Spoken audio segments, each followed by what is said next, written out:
કથા 6. સત્યનિષ્ઠાનો આદર્શ. વિભીષણે પોતાના પિતા પુલસ્ત્યની પાસેથી વેદનું જ્ઞાન મેળવેલું, તેમજ એના ભાઈઓએ એટલે કે રાવણ તથા કુંભકર્ણે પણ એ વિદ્યા મેળવેલી. ઘોર તપશ્ચર્યા કર્યા બાદ વિભીષણે બ્રહ્મદેવ પાસેથી વરદાન મેળવેલું. એ જ પ્રમાણે એના બંને ભાઈઓએ પણ વરદાન મેળવેલા, પણ એ બંનેના હેતુ દુષ્ટ અને રાક્ષસી વૃત્તિ સભર હતા.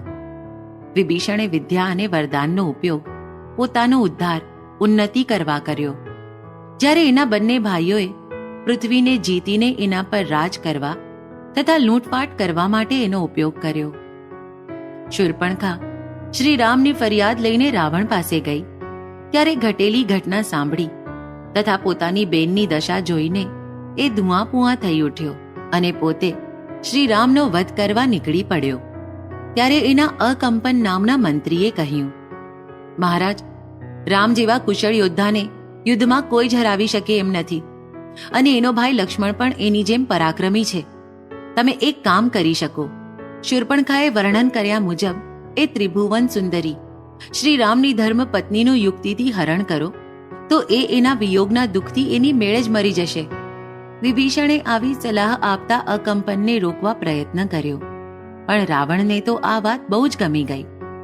આવી ખોટી સલાહ પ્રમાણે એણે મારી જ રાક્ષસની મદદથી કપટ કરીને સીતાનું હરણ કરી લંકામાં લાવીને રાખી.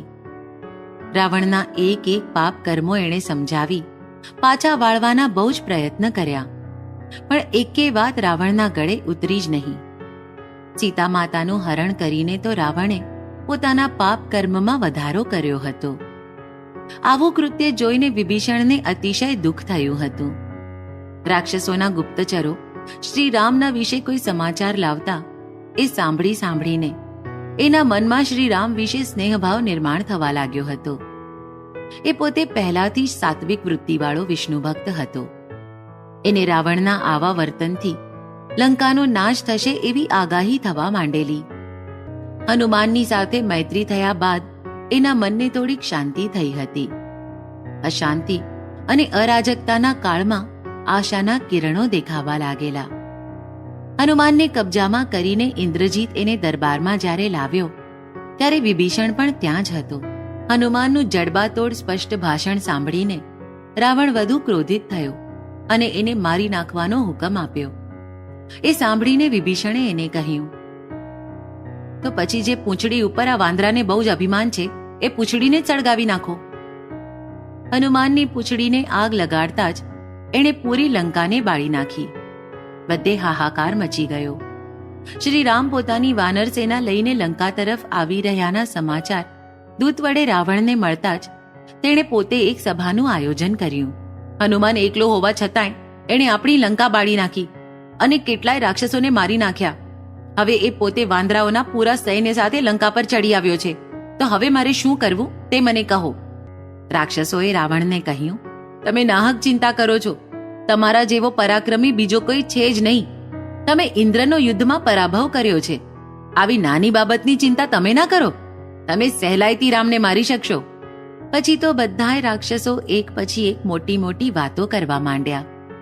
બધું જ સાંભળીને વિભીષણથી રહેવાયું નહીં.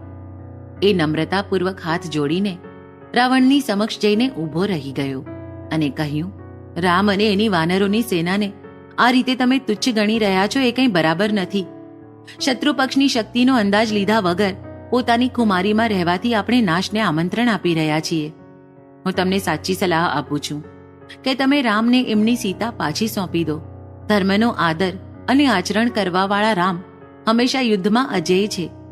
એમની સાથે અધર્મથી લડવું શક્ય નથી.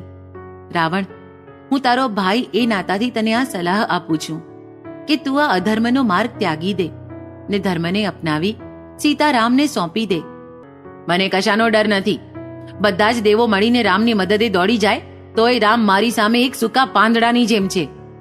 વિભીષણનું આ ભાષણ સાંભળીને ઇન્દ્રજીતને વધુ ક્રોધ આવ્યો અને એણે કહ્યું, આ સભામાં સૌથી વધારે ડરપોક અને નામરદ કોઈ હોય તો એ તું છે વિભીષણ. આપણા રાક્ષસો વચ્ચે દુર્બળથી એ દુર્બળ એવો રાક્ષસ રામ લક્ષ્મણને સહજતાથી મારી શકે એમ છે. નાહકનો તું ડરી રહ્યો છે. પોતાના ભાઈની સલાહ સાંભળીને રાવણ પણ ક્રોધિત થયો. વિભીષણ, મારી સમૃદ્ધિ અને ઐશ્વર્ય તારી નજરમાં કાંટાની જેમ ખૂંચે છે. એકમેકની આપત્તિમાં આનંદ માણનાર ભાઈચારો ખતરનાક હોય છે. આજે તારી જગ્યાએ બીજું કોઈ હોત તો એ એક પળ પણ જીવતો ન રહ્યો હોત. આ તારી વર્તણૂકથી હું તને ધિક્કારું છું. આથી વિભીષણને થયું કે અહીં વધુ સમય રહેવું પોતાના માટે હિતકારક નથી. તરત જ તેણે તેના 4 વિશ્વાસુ રાક્ષસોને લઈને આકાશ માર્ગે શ્રી રામના ચરણે જવાનું નક્કી કર્યું.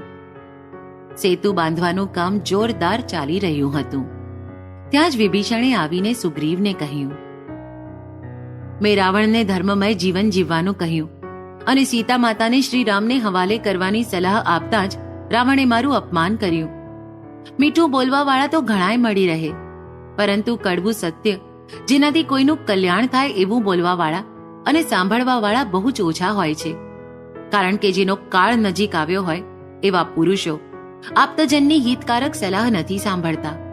અને એટલે જ હું મારું રાજ્ય, પત્ની, સંતાનો વગેરેને ત્યાગીને શ્રી રામની શરણે આવ્યો છું. સુગ્રીવ તો વિભીષણને આશ્રય આપવાની વિરુદ્ધમાં જ હતો. તેમ છતાંય શ્રી રામે હનુમાનની સલાહ લીધી.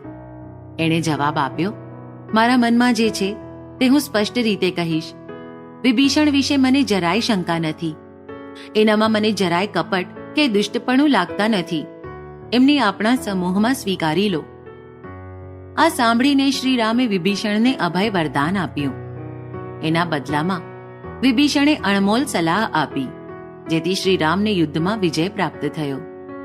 કથાસાર: ક્યારેક ક્યારેક મુશ્કેલ નિર્ણયો લેવાની વેળા આવે છે. એક બાજુએ હોય છે આપણા લોહીના સગા સંબંધીઓ, એમનો સ્વાર્થ, તો બીજી બાજુ જીવનભર પાળેલી નિષ્ઠા. ખબર હોય છે કે પહેલી બાજુ સુખ વધુ હશે, તાત્કાલિક ક્ષણિક સુખ. બીજી બાજુ હોય છે નિશ્ચિત ત્રાસ, દુઃખ, કષ્ટ. સુખ સન્માન કદાચ જ મળવાની ત્યાં સંભાવના છે. પહેલી બાજુ જવાના નિર્ણયથી આપણા કહેવાતા ખુશ થવાના, જ્યારે બીજી બાજુ જવાના નિર્ણયથી તેમને કદાચ ત્રાસ થવાની સંભાવનાથી એ નારાજ થવાના. આવી જ વેળા જ્યારે વિભીષણ પર આવી પહોંચી ત્યારે એણે બધું જ સુખ ત્યાગી દીધું. પોતાના સ્ત્રી સંતાનોનો ત્યાગ કરીને ધર્મનો માર્ગ અપનાવ્યો. આમ કરવાથી એના ઘરના સર્વએ એને વિશ્વાસઘાતી કહીને એનો ત્યાગ કરી દીધો. પણ છતાંય એમણે બધાની નિંદા સહન કરી ધર્મ અને સત્યનો માર્ગ અપનાવ્યો. જ્યારે જ્યારે આપણી જિંદગીમાં સત્ય અસત્ય, યોગ્ય અયોગ્ય અથવા ધર્મ અધર્મમાંથી કઈ બાજુ સ્વીકારવી એવો પ્રશ્ન ઊભો થાય તો વિભીષણને આપણે સર્વેએ જરૂરથી યાદ કરવા જોઈએ. કદાચ એ વખતે તમે ટીકાના પાત્ર થશો, પણ અંતે તમે જ સાચા ઠરશો. જ્યાં સત્ય છે ત્યાં પરમેશ્વર છે, ત્યાં જ વિજય પણ નિશ્ચિત છે.